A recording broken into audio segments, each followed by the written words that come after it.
Hello, good evening दोस्तों, नमस्कार।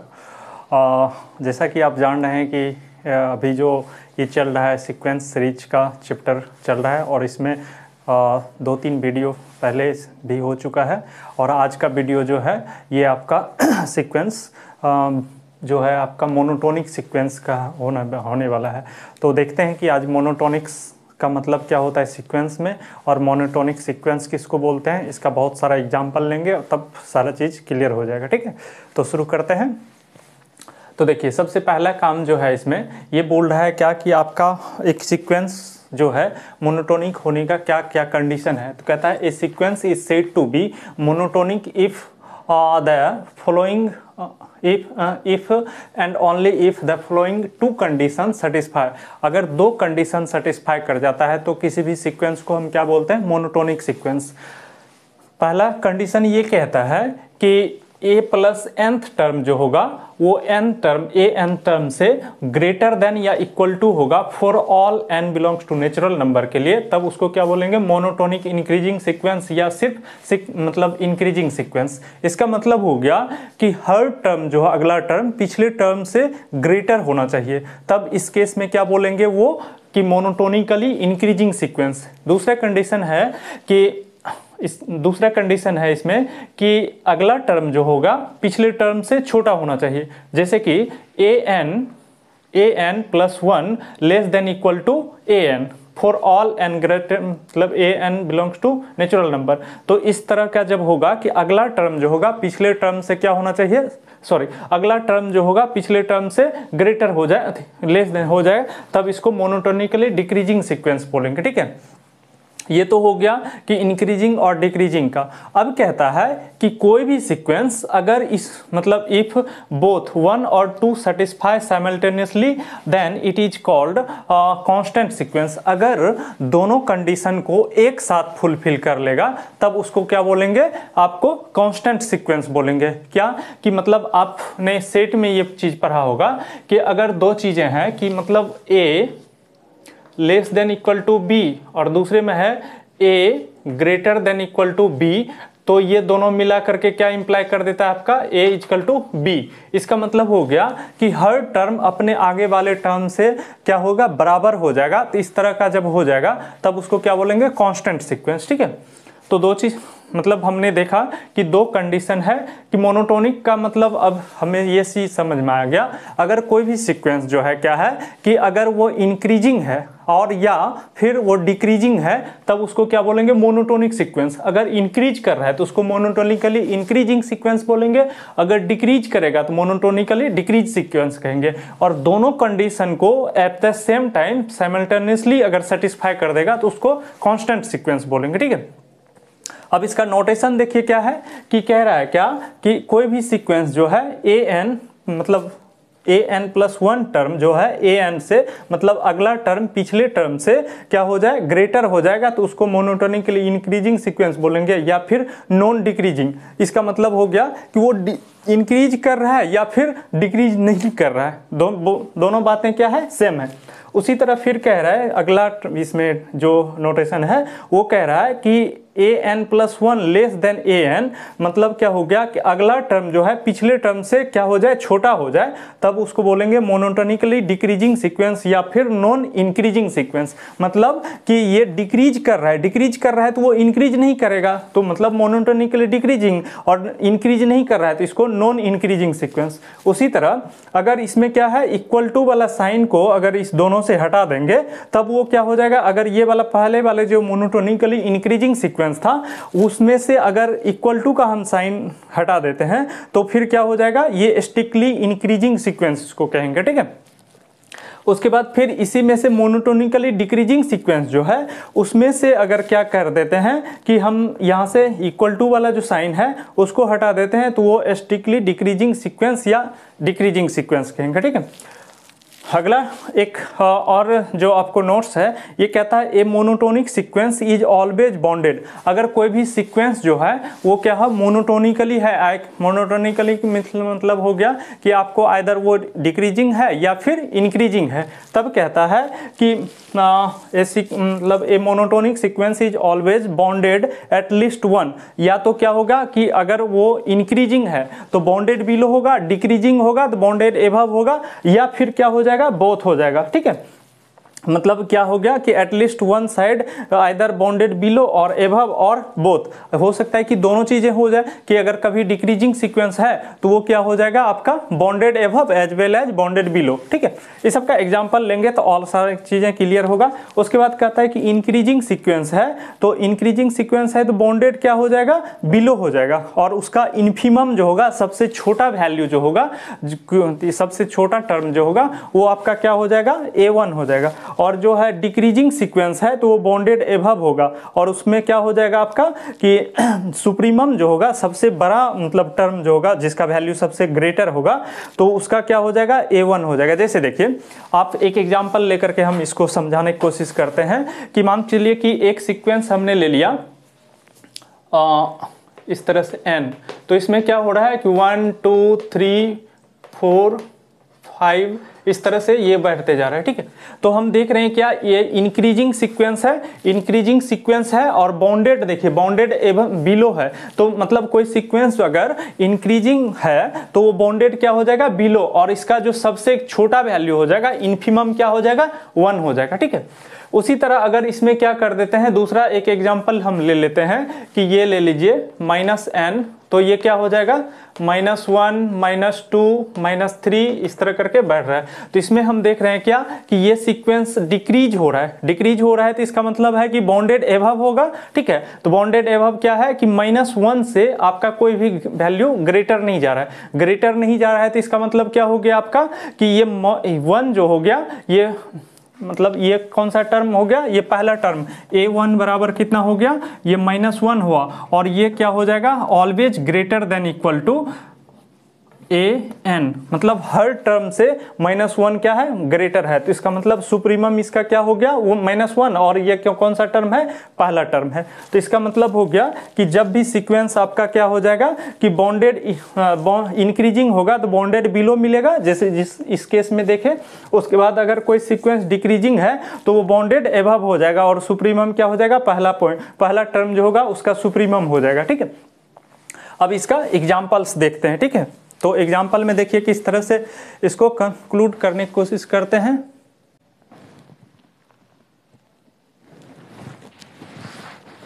हाँ, तो इसमें फिर शुरू करते हैं, इसको देखते हैं क्या इंक्रीजिंग डिक्रीजिंग कैसे इसको करते हैं। ठीक, तो मेरा मोटो है कि इस सबको इंक्रीजिंग डिक्रीजिंग दिखाने का। ठीक, तो देखिए इस वाले सीक्वेंस को अगर ओपन करते हैं तो ये क्या होता है, 1 का स्क्वायर, 2 का स्क्वायर, 3 का स्क्वायर, 4 का स्क्वायर, इस तरह करके ये है। ठीक, अब देखिए इसमें क्या हो रहा है कि ऑब्वियस है कि किसी भी नेचुरल नंबर का 2 नेचुरल नंबर लेते हैं और उसका क्या करते हैं, स्क्वायर करते हैं, तो जो ग्रेटर वाला होगा उसका वैल्यू ऑब्वियस है कि ग्रेटर हो जाएगा। तो यहाँ पर देखिए आप इसमें हमेशा ये होगा कि ये हर बार क्या हो जाएगा, नेचुरल ऑर्डर में इसको किया गया है, तो ये क्या हो जाएगा, मतलब देखने से देख करके एट ए ग्लांस आप ये कह सकते हैं ये इंक्रीजिंग सीक्वेंस है। ठीक है, तो इंक्रीजिंग सीक्वेंस के लिए हम ये यूज करेंगे ऊपर एरो। ठीक है, दूसरा वाला ये जो है इस सीक्वेंस में देखिए, और इसके बाद हमने इससे पहले अभी तुरंत पढ़ा था क्या कि अगर कोई भी सीक्वेंस क्या है इंक्रीजिंग है तो वो क्या हो जाएगा, उसको बॉन्डेड बिलो हो जाएगा, और उसका सुप्रीमम हमको इन्फिमम मिल जाएगा। तो ये सीक्वेंस क्या है, इंक्रीजिंग है, और इसका क्या हो जाएगा कि हर टर्म जो हो गया AN greater than equal to 1 हो गया। ठीक है, तो इसका मतलब हो गया कि ये चीजें बॉन्डेड बिलो हो गया, और इसका इन्फिमम क्या हो गया, infimum of AN equal to 1 आपको मिल गया, और 1 किसके बराबर है, A1 के बराबर। अभी तुरंत इसमें पढ़ा था। दूसरा सीक्वेंस हम लेते हैं इसमें देखिए ये हो जाएगा आपका 1, 1/2, 1/3, 1/4, 1/5 इस तरह करके। ठीक, और जब ये चीजें हो जाएगा तो इसमें देखिए क्या हो रहा है कि आपका हर टर्म जो है अगले टर्म से छोटा होते जा रहा है। इसका मतलब वो ऑब्वियस क्या है, ये डिक्रीजिंग सीक्वेंस होगा और डिक्रीजिंग सीक्वेंस होगा। और क्या है, डिक्रीजिंग होने के बाद एक चीज और इसमें इंटरेस्टिंग है कि ये bounded above as well as bounded below भी है। जैसे देखिए इसमें कैसे है, तो इस वाले सीक्वेंस में हम देख रहे हैं क्या कि आप देखेंगे कि इसका हर टर्म जनरल टर्म जो होगा वो क्या हो जाएगा, लेस देन इक्वल टू 1 और ग्रेटर देन 0। ग्रेट मतलब इसमें इक्वल टू का साइन इसलिए नहीं लगाया कि कभी भी हम इसको मतलब घटते जाएंगे, बट आप हमेशा क्या होंगे, 0 से ग्रेटर होंगे, 0 की इक्वल कभी नहीं होंगे। ठीक है, तो ये चीजें हो गया। तो इसका मतलब हो गया कि इस वाले सीक्वेंस में हमें क्या मिल गया कि ये bounded above as well as below है, तो इसमें इन्फिमम और सुप्रीमम दोनों मिलना चाहिए। बट ये चीजें क्या हो गया कि सबसे हमको ये पता नहीं चल रहा है कि इसका सबसे छोटा वैल्यू क्या है, तो इन्फिमम तो नहीं मिल पाएगा, बट इसका सुप्रीमम क्या हो जाएगा, सुप्रीमम ऑफ ए एन बराबर एन टेंस टू, तो ये वेरी करेगा, तो सुप्रीमम हो जाएगा आपका 1 हो गया। ठीक है, और 1 किसके बराबर है, A1 के बराबर। ठीक, उसके बाद फिर देखते हैं इस वाले सीक्वेंस में, ये सीक्वेंस को जब आप ओपन करेंगे तो ये क्या हो जाएगा, 5,5,5 इस तरह करके जाएगा। इसका मतलब हो गया कि इसमें कांस्टेंट टर्म हो गया, और कांस्टेंट टर्म जो होता है नाइदर इंक्रीजिंग नॉट डिक्रीजिंग हो जाता है। ठीक है, उसके बाद अब देखिए फोर्थ वाला में अब देखिए क्या चीज हो रहा है कि जो आपको जनरल टर्म दिया हुआ, सॉरी, अगर कोई सीक्वेंस दिया हुआ है, सीक्वेंस को आप ओपन करते हैं तो दिख जाता है, बट जनरली ऐसा हमेशा नहीं हो सकता है कि आपको आप देख करके इस वाले सीक्वेंस में देखे क्या है कि पूरा सीक्वेंस दिया हुआ था, हमने उसको ओपन करके सारी चीजें मतलब एनालिसिस कर लिया, बट एट ए ग्लांस आप ऑलवेज हर सीक्वेंस में आप उसको एनालिसिस नहीं कर सकते हैं वो कौन सा इंक्रीजिंग है कौन डिक्रीजिंग है। ठीक है, तो उस केस के लिए एक आप क्या टेक्निक यूज कर सकते हैं कि an+1 माइनस an, मतलब हो गया कि अगले टर्म में से पिछले टर्म को घटाइए, अगर वो क्या हो जाए ग्रेटर देन इक्वल टू 0 हो जाएगा तो वो इंक्रीजिंग हो जाएगा या फिर मोनोटोनिकली इंक्रीजिंग सीक्वेंस होगा। अगर ऐसा हो जाए an+1 minus an less than 0, तब ये क्या हो जाएगा, मोनोटोनिकली डिक्रीजिंग सीक्वेंस हो जाएगा। ठीक है, तो हम इसको इस व्यू से देखेंगे तब ये हमें ज्यादा क्लियर होगा। यहाँ से देखने से हमें पता नहीं चल रहा है कि ये इंक्रीजिंग सीक्वेंस होगा या डिक्रीजिंग सीक्वेंस। और इसमें क्या दिया हुआ है कि हमको सीक्वेंस नहीं दिया, सीक्वेंस का जनरल टर्म दिया हुआ है, तो हम देखते हैं कैसे होगा। तो हमें क्या देख दिया हुआ है कि an दिया हुआ है, इसकी मदद से हम an+1 निकाल सकते हैं इसका जनरल टर्म जो होगा an+1 टर्म क्या हो जाएगा, यहाँ देखिए 1/2 1/3 इस तरह करके n तक गया, n था तो n तक गया, अगले बार क्या है n+1, तो कहाँ तक जाएगा, n+1 तक जाएगा, क्या हो जाएगा 1 + 1/2 + 1/3 + 1/4 ... प्लस 1/n प्लस 1/n+1, ये चीजें हो गया। अब देखिए क्या है कि हम उस वाले टेक्निक से हमें चूंकि क्या करना है, इस पूरे मतलब इंटर एग्जाम्पल में हमें देखना है कि कौन सा फंक्शन जो सॉरी कौन सा सीक्वेंस जो है इंक्रीजिंग है और डिक्रीजिंग है। तो उसको चेक करने के लिए आप ये दोनों में से कोई भी मतलब ये दोनों टेक्निक में से जो भी सेटिस्फाई हो जाएगा उसके अनुसार हम उसको एनालिसिस कर लेंगे वो इंक्रीजिंग है या डिक्रीजिंग है। तो ये वाला लगाते हैं तो यहाँ पर देखिए हमको an दिया हुआ है, an+1 दिया हुआ है, तो ये इंप्लाइज क्या कर देगा, an+1 minus an is equal to, देखिए यहाँ से पूरा का पूरा यहाँ तक तो an है, an को घटाएंगे तो लास्ट में हमें क्या मिल जाएगा 1/n+1। ठीक है, अब देखिए 1 नेचुरल नंबर मतलब 1 पॉजिटिव है, 1 भी पॉजिटिव है, और ये नेचुरल नंबर है, नेचुरल नंबर +1 क्या हो जाएगा, ये भी नेचुरल नंबर हो जाएगा और ये पॉजिटिव होगा। नेचुरल नंबर पॉजिटिव होता है तो ओवरऑल किसी भी नंबर में जब हम किसी पॉजिटिव नंबर में पॉजिटिव नंबर से ही हम क्या करते हैं डिवाइड करते हैं तो हमें पॉजिटिव नंबर ही देगा। तो इसका मतलब ये ऐसा हो जाएगा। तो जब भी इस तरह का रिजल्ट आता है तो इसका मतलब क्या हो जाता है, ये सीक्वेंस क्या हो गया मोनोटोनिकली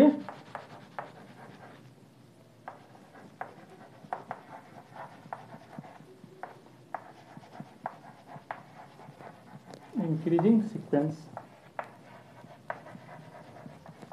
इसी को शॉर्ट में इस तरह से लिख सकते हैं। ठीक, अगला ये देखिए इस वाले इसमें क्या हो रहा है कि an दिया हुआ है हमें, अब इसमें इससे निकालते हैं an+1, तो ये क्या हो जाएगा 1 - 1/2 + 1/3 प्लस डॉट डॉट प्लस ये हो जाएगा अगला, मतलब ए एन यहाँ दिया हुआ है तो यहाँ तक एन तक जा रहा है, तो ए एन प्लस वन निकालेंगे तो क्या हो जाएगा एन प्लस, तो इसको ऐसा कर दीजिए minus one to the power n one by n plus minus one to the power n plus one into n plus का वन। ठीक, तो आप इसमें भी देख रहे हैं कि इसमें वही टेक्निक लगाते हैं कि ए n plus one minus A N करेंगे तो ये क्या हो जाएगा आपका देखिए यहाँ से तो यहाँ से लेकर के यहाँ तक तो आपका ए एन हो गया। ठीक, अब बच गया क्या, इसमें से करेंगे तो ये वाला टर्म बच जाएगा, तो ये हो जाता है minus one to the power n plus one अपन में एन प्लस वन। ठीक, अब देखिए इसमें क्या हो जाएगा, ये चीजें हो गया तो अब देखिए इसमें क्या हो रहा है कि इसको ये डिपेंड कर गया एन पर, एन आपका ऑड होगा तो अलग वैल्यू दे, एन जो होगा ऑड होगा तो ये पॉजिटिव वैल्यू देगा, एन जब इवन होगा तो निगेटिव वैल्यू हो जाएगा। कैसे देखिए,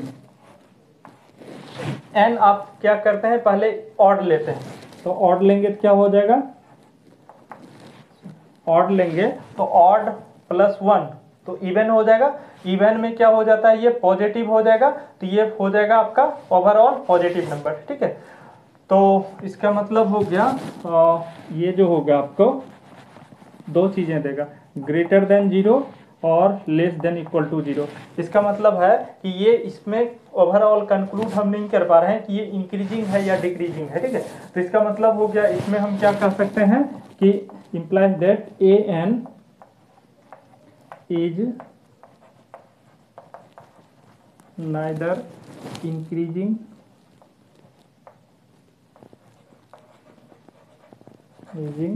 nor decreasing।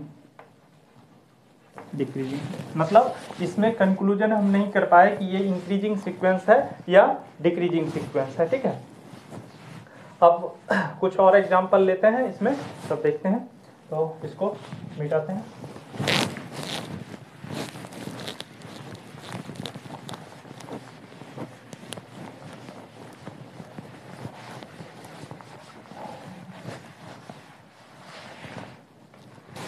अगला है आपको इसमें दिया हुआ है ए एन प्लस वन बराबर दिया हुआ है वो root two plus A N, two plus A N और ए वन दिया हुआ है वन, ए वन बराबर वन दिया, sorry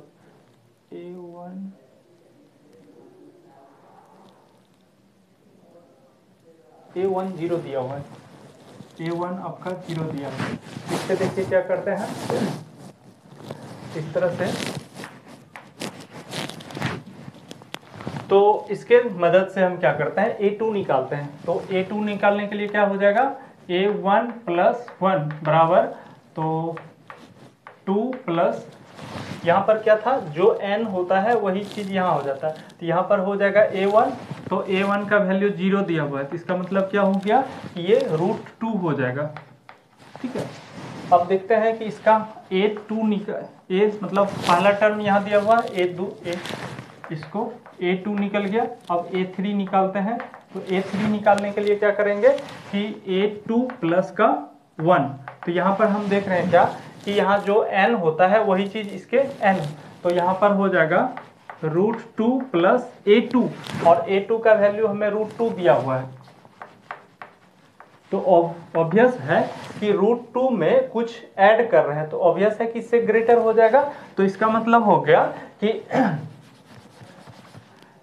A n plus one minus A N करते हैं और ए एन करते हैं तो ये क्या हो जाएगा, पॉजिटिव नंबर हो जाएगा। तो इसका मतलब क्या हो गया, ये आपका हो गया इंक्रीजिंग सीक्वेंस। ठीक है, तो इसके बाद कुछ और एग्जांपल लेते हैं। देखिए अब तो ये हो गया, अब कुछ ऐसा एग्जांपल लेते हैं कि जिसको कि हम इस मेथड से नहीं, प्रिंसिपल ऑफ मैथमेटिकल इंडक्शन से हम proof, principle of mathematical induction से प्रूफ करते हैं। ठीक है, उसमें देखते हैं कि कैसे ये होता है। तो देखिए एक एक एग्जांपल लेते हैं, उसमें दिया हुआ है हमें, ये दिया हुआ है A N equal to 2n-7 अपन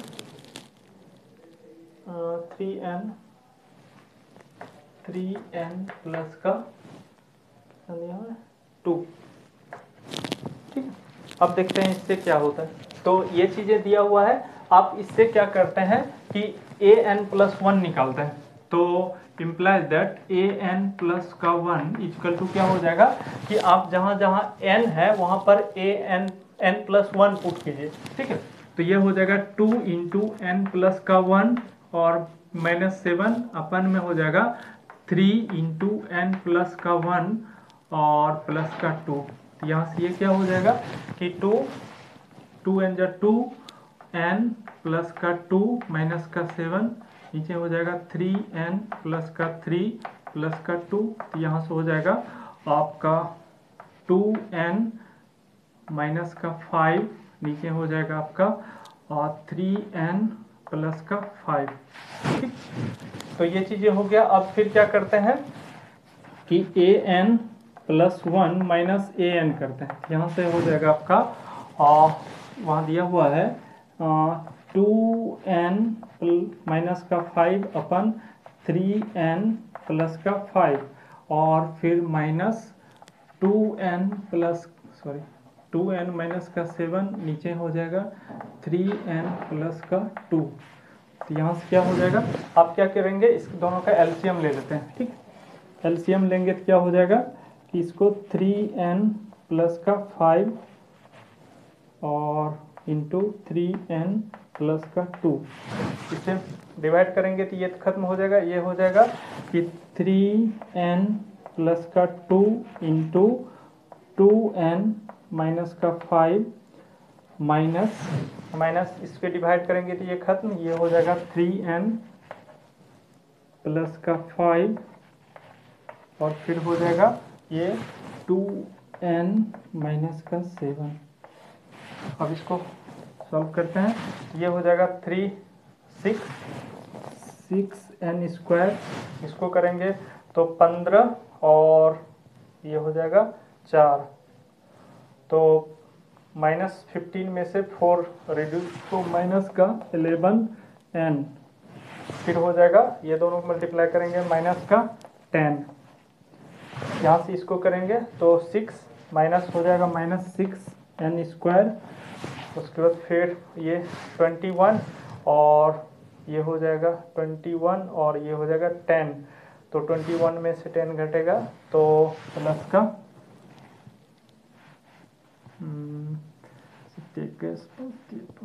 हाँ, तो ये हो जाएगा माइनस माइनस माइनस प्लस का 11n और फिर हो जाएगा आपका 35 माइनस तो प्लस 35 और नीचे हो जाएगा आपका 3n प्लस का 5 इंटू 3n प्लस का 2। तो ओवरऑल ये और ये खत्म, ये सॉरी और ये खत्म हो गया। हाँ, तो यहाँ से हो गया, ठीक है, प्लस का 35 और माइनस का 10, तो ये ओवरऑल 25 अपन 3n प्लस का 5 और क्या हो जाएगा इसको 3n प्लस का 2। तो यहाँ से देखिए इसमें ये पॉजिटिव नंबर n पॉजिटिव, तो 3n plus 5 positive, 3n plus 2 positive, overall ये पॉजिटिव पॉजिटिव इंटू पॉजिटिव मतलब positive, greater than equal to 0। इसका मतलब क्या हो गया, यहाँ से देखिए इम्प्लाइज कर दिया कि an+1 minus an greater than equal to 0। इसका मतलब क्या हो गया, सीक्वेंस an जो हो गया ये हमारा इंक्रीजिंग सीक्वेंस हो गया। ठीक है, इस तरह से हम निकालते हैं कि इंक्रीजिंग डिक्रीजिंग। एक और लेते हैं एग्जांपल, उसके बाद सब उसको प्रिंसिपल ऑफ मैथमेटिकल इंडक्शन के थ्रू हम प्रूव करने की कोशिश करेंगे। देखिए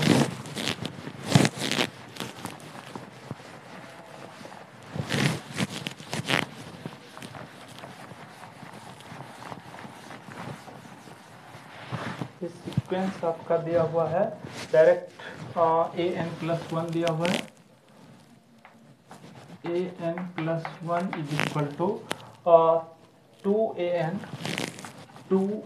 माइनस का 1 अपन 3 और उसमें दिया हुआ है a1 दिया हुआ है 1/2।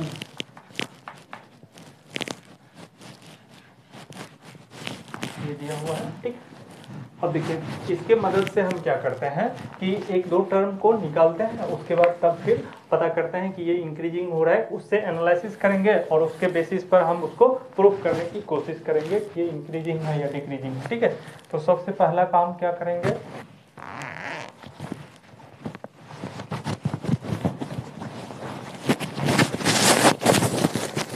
देखिए सबसे पहला काम करते हैं कि सीक्वेंस में सबसे पहले आप क्या करेंगे, इसका कुछ टर्म निकाल लेते हैं, ठीक है।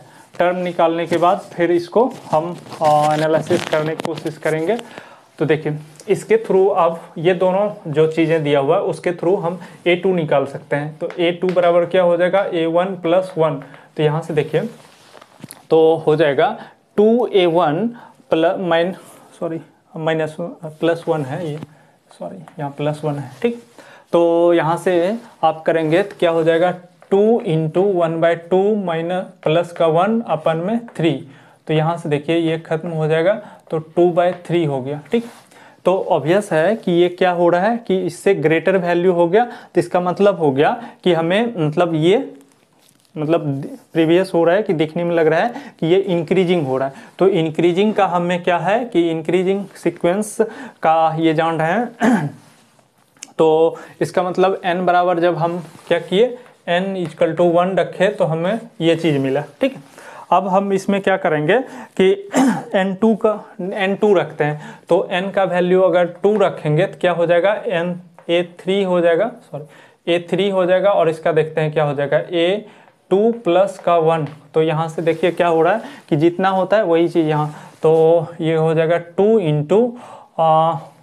× a2 और a2 का वैल्यू क्या है 2/3 प्लस का 1/3। तो यहाँ से ये देख रहे हैं क्या हो रहा है इसका वैल्यू, तो 4/3 प्लस का 1/3।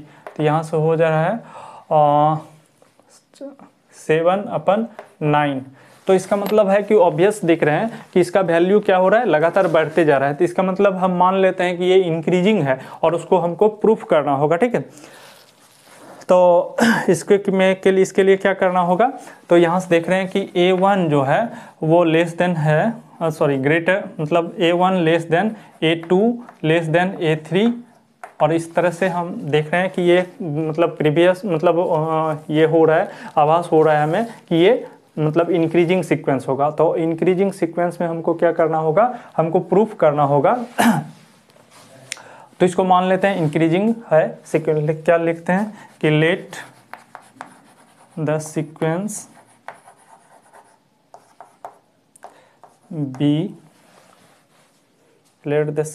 बी इंक्रीजिंग है। तो इसका मतलब हमें क्या प्रूव करना होगा, दैट इज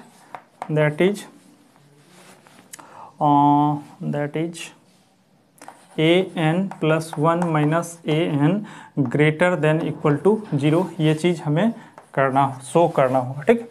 तो इसको हम क्या करते हैं कि मैथमेटिकल इंडक्शन के थ्रू प्रूफ करते हैं। तो यहाँ से देखते हैं लेट क्या लिखते हैं, late the statement be true for, इसमें मैथमेटिकल इंडक्शन में हम क्या करते हैं कि मतलब n का वैल्यू दे करके इसको पुट करके देखते हैं। तो देखिए यहाँ से, तो यहाँ से क्या हो जाएगा n = 1 रखेंगे तो ये हो जाएगा a2 माइनस a1। और यहाँ से देखिए a2 का वैल्यू कितना दिया हुआ है, a2 का वैल्यू हमें आया है 2/3 माइनस 0। और a1 का वैल्यू दिया हुआ था a1 का वैल्यू दिया था 1/2। तो यहाँ से देखते हैं तो 6 इसका हो जाएगा 6 और ये हो जाएगा आपका 4 - 3, तो 1/6। तो इसका मतलब क्या हो गया, 1/6 हो गया, ये ग्रेटर देन 0 हो गया। तो इसका मतलब हो गया कि इट इज ट्रू फॉर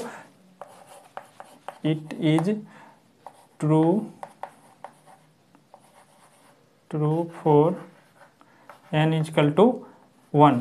अब दूसरा क्या करते हैं इसमें, मतलब आप सब मतलब ये तो बेसिक चीज़ें हैं और सभी को मालूम भी होता है कि प्रिंसिपल ऑफ मैथमेटिकल इंडक्शन में हम क्या करते हैं, n इजकल जो भी स्टेटमेंट होता है उसको n इजकल टू 1 के लिए दिखाते हैं कि ये ट्रू है। अब n बराबर k के लिए हम मान लेते हैं कि ये ट्रू है, तो क्या लिखते हैं कि let the statement be true for n equal to k। के लिए करते हैं तो क्या हो जाएगा आपका, यहाँ से मतलब a k + 1 - a k greater, मतलब ये ग्रेटर देन इक्वल टू 0। ठीक, ये चीज़ें हो गया। अब हमको प्रूफ करना होगा क्या कि n बराबर, मतलब अगर इसको टू प्रूव दैट, यहाँ से लिखते हैं टू प्रूव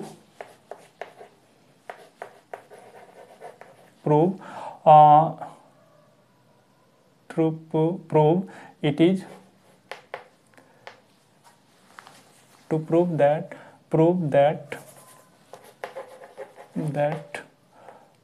the statement नहीं, now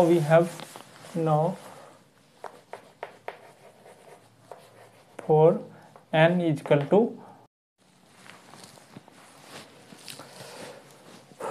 तो यहाँ पर देख रहे हैं क्या कि जो हमें अब ये प्रूफ करना है कि मतलब सीक्वेंस को हमको इंक्रीजिंग दिखाना है, तो हमने इसको मान लिया क्या कि k के लिए ये n बराबर k के लिए क्या है कि मतलब सही है। तो इसको देखते हैं किस तरह से।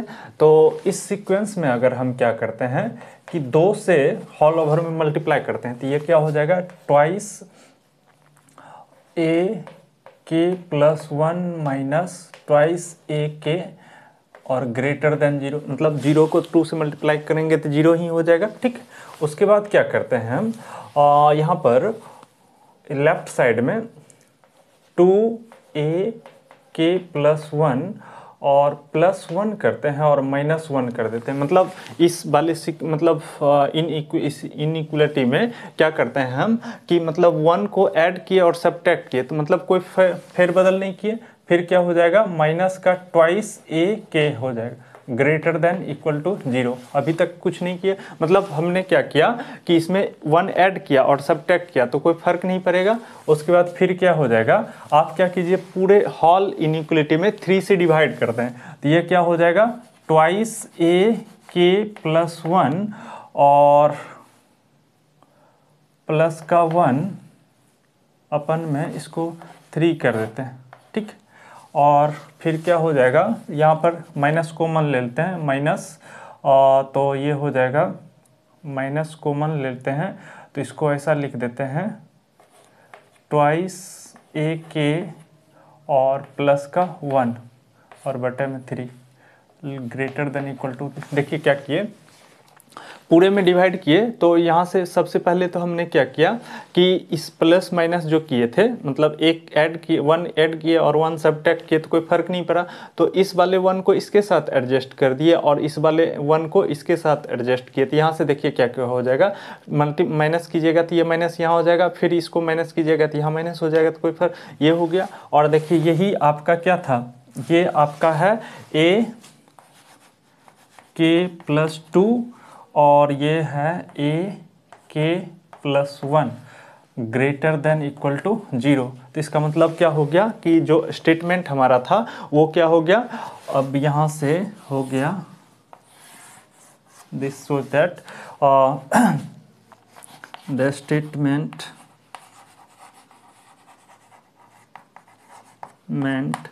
Is true for n equal to k+1। अगर क्या हो जाता है मैथमेटिकल इंडक्शन में, मतलब प्रिंसिपल ऑफ मैथमेटिकल इंडक्शन में हम देखते हैं कि अगर कोई चीज़ को हमने इसको क्या माना था कि n बराबर k के लिए ट्रू है, और वहाँ से हम इसको शुरू किए थे और यहाँ पर हम पहुँच गए क्या कि ये स्टेटमेंट n बराबर मतलब n बराबर n k+1 के लिए भी ट्रू है, तो इसका मतलब हो गया कि दिस इज ट्रू फॉर, मतलब इट इज ट्रू फॉर और value of n belongs to natural number. हर नेचुरल नंबर के लिए क्या हो जाएगा, स्टेटमेंट ट्रू हो गया। तो इसका मतलब हो गया कि ये इम्प्लाइज क्या कर दिया कि सीक्वेंस हमारा जो था an, ये क्या हो जाएगा, इज अ इंक्रीजिंग सीक्वेंस।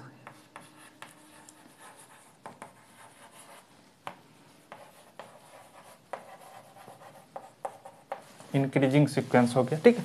तो इसका सारा एग्जाम्पल हमने देख लिया। अब हम क्या करते हैं, मतलब इसमें एक और चीज़ आपको बताना चाहते हैं। तो ये मोनोटोनिक सीक्वेंस का हमने देख लिया कि मोनोटोनिक सीक्वेंस क्या होता है, कभी मोनोटोनिक इंक्रीजिंग होगा, मोनोटोनिक डिक्रीजिंग होगा, और सारा एग्जाम्पल लेकर के भी देख लिए। अब एक और तरह का सीक्वेंस होता है जिसको बोलते हैं इवेंचुअली मोनोटोनिक सीक्वेंस।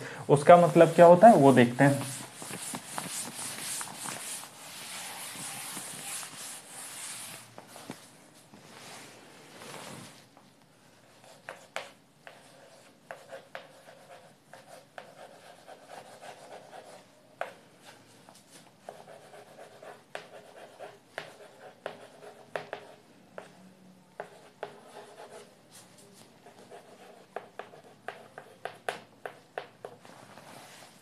इसमें क्या करते होता है कि मतलब इवेंचुअली का अर्थ क्या होता है कि एट द एंड या फिर लास्टली ये हो जाना चाहिए कि ये सीक्वेंस कैसे, मतलब शुरुआत में कुछ अजीब तरह का रहेगा, कभी इंक्रीजिंग होगा कभी डिक्रीजिंग होगा, और एट द एंड इसको देखते हैं क्या कि मतलब ये कुछ टर्म के बाद या तो इंक्रीजिंग होगा या डिक्रीजिंग हो जाएगा। तब इस तरह के सीक्वेंस को क्या बोल देते हैं कि इवेंचुअली का मतलब ही होता है कि अंततः, लास्ट तक, ठीक है। तो अब कहते हैं कि इसको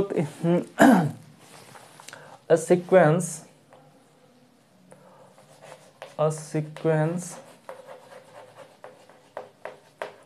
an is said to be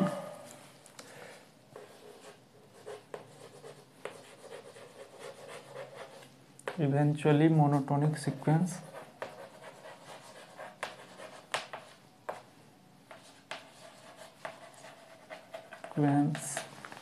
monotonic मतलब ये क्या होगा, ये सीक्वेंस है उसको मोनोटोनिकली क्या बोलेंगे, मोनोटोनिकली मतलब इवेंचुअली मोनोटोनिक सीक्वेंस बोलेंगे if there exist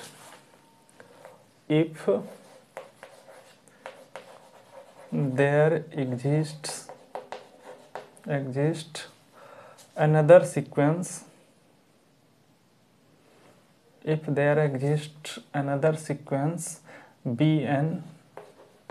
bn which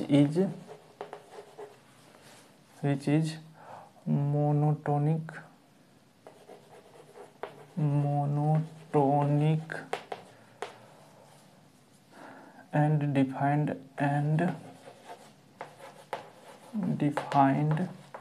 as, ये क्या हो जाएगा, बी एन इजकल टू ए के एन प्लस के ए एन के प्लस का 1, ठीक है, और for all n belongs to natural number.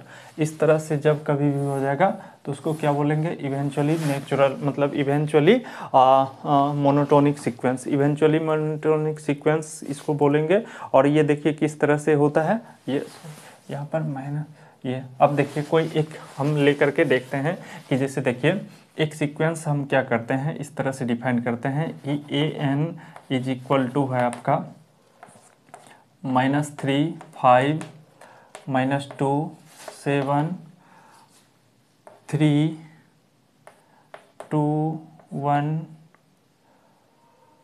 3 5 7 8 9 10 11 12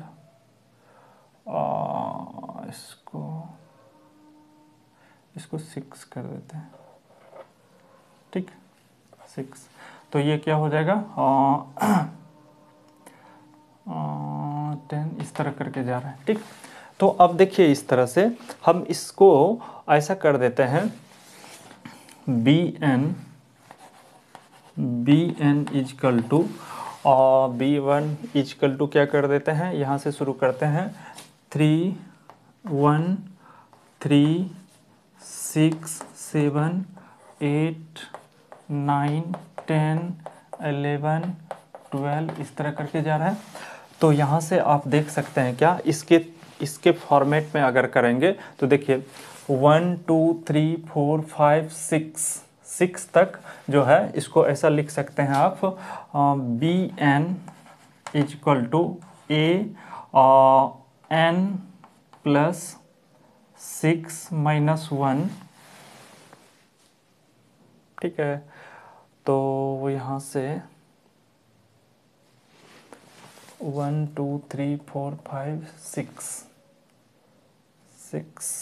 6 term को छोड़ करके 6 b1, और ये होता है कौन से 1 2 3 4 5 6 7 7th टर्म है, ठीक है b1। तो यहाँ से देखिए क्या हो जाएगा आपका, देखिए यहाँ से अब देखिए b1 ये है, b1 क्या हो गया, a1 के बराबर हो गया। तो ये हो जाएगा आपका इसका 1 2 3 4 5 6 7। तो इसको ऐसा लिख सकते हैं a n प्लस का k माइनस 1, ठीक। और इसका कौन सा टर्म है,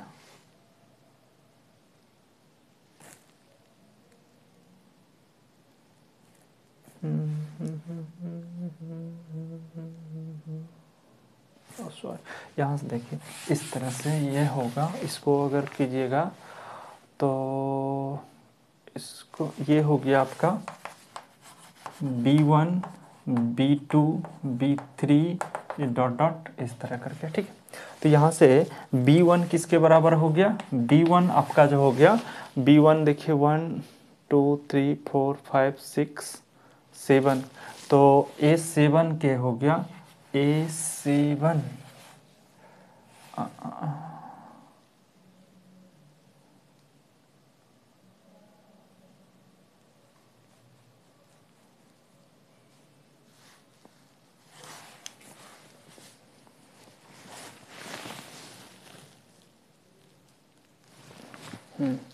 यहाँ देखिए क्या हो रहा है कि मतलब k का वैल्यू अगर 7 पुट करते हैं तो यहाँ पर हम मतलब 1 2 3 4 5 6 7, तो ये मतलब यहाँ से शुरू हो जाता है, तो इसका मतलब k का हो। ऐसे भी देखिए क्या हो जाता है कि b1 रखिए, तो b का वैल्यू 1 रखेंगे, यहाँ n के जगह पर 1 रखेंगे तो ये क्या हो जाएगा, a k शुरू हो जाएगा, a k हो जाएगा।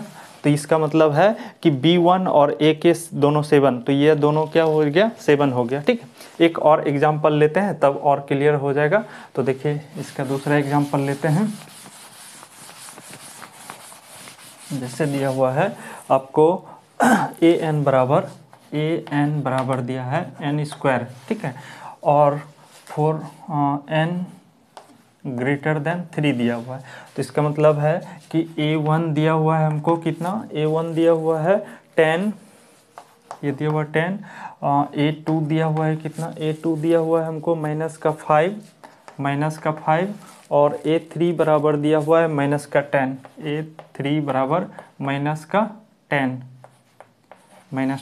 अब देखिए इसको बनाते हैं तो कैसे हो जाएगा, ये आपका an सीक्वेंस जो है वो सीक्वेंस आपका हो जाएगा 10 माइनस 5 माइनस का 10, उसके बाद फिर क्या हो गया, ये हो गया, उसके बाद 1 2 3, अब 4 का स्क्वायर हो जाएगा, उसके बाद फिर 5th टर्म आएगा तो 5 का स्क्वायर हो जाएगा, उसके बाद 6 का स्क्वायर हो जाएगा, 6 का स्क्वायर इस तरह करके चलेगा। तो देखिए यहाँ से क्या है कि मतलब सीक्वेंस लग रहा है, पहले क्या है कि 10 से -5 पर गया, -5 से -10 पर, तो डिक्रीज कर रहा है, फिर अचानक से क्या हो गया कि यहाँ पर मतलब इंक्रीज किया और वो इंक्रीज होते चला गया। तो इसका मतलब है कि यहाँ से आपका ये सीक्वेंस क्या हो गया कि मतलब यहाँ इसके बाद से वो टर्म आ गया आपका हमेशा यहाँ से, ठीक है। तो यहाँ से हम क्या कर सकते हैं कि एक इंक्लूड, ये आपका हो गया B1 क्या हो जाएगा, B1 आपका हो गया, यहाँ से BN जो शुरू होगा वो आपका हो जाएगा 4 का स्क्वायर प्लस 5 का स्क्वायर प्लस 6 का स्क्वायर प्लस 7 का स्क्वायर, इस तरह करके चलेगा। तो देखिए यहाँ से क्या हो जाएगा 1 2 3 4, तो k का वैल्यू अगर आप 4 पुट करेंगे तो यहाँ से हम देख रहे हैं क्या कि ये सीक्वेंस इंक्रीजिंग हो गया। तो इसका मतलब हो गया कि ये लास्ट मतलब अंततः ये सीक्वेंस कैसा हो गया, यहाँ से पता, शुरू से हमें पता नहीं चल रहा है कि ये इंक्रीजिंग है या डिक्रीजिंग है। At the end we conclude that this sequence is increasing sequence, तो it means this sequence is monotonically increasing sequence and this sequence converge to BN, और BN is a increasing monotonic increasing sequence. That means this sequence AN is a eventually monotonic sequence. Okay, ठीक है। अब अगला video जो होगा आपका सब sequence और उसका एग्जाम्पल से, सब सीक्वेंस का डेफिनेशन और एग्जाम्पल से शुरू होगा। उसमें देखते हैं, बहुत सारा एग्जाम्पल लेकर के उसको फिर से क्लियर किया जाएगा। इस वीडियो में यहीं तक के लिए धन्यवाद।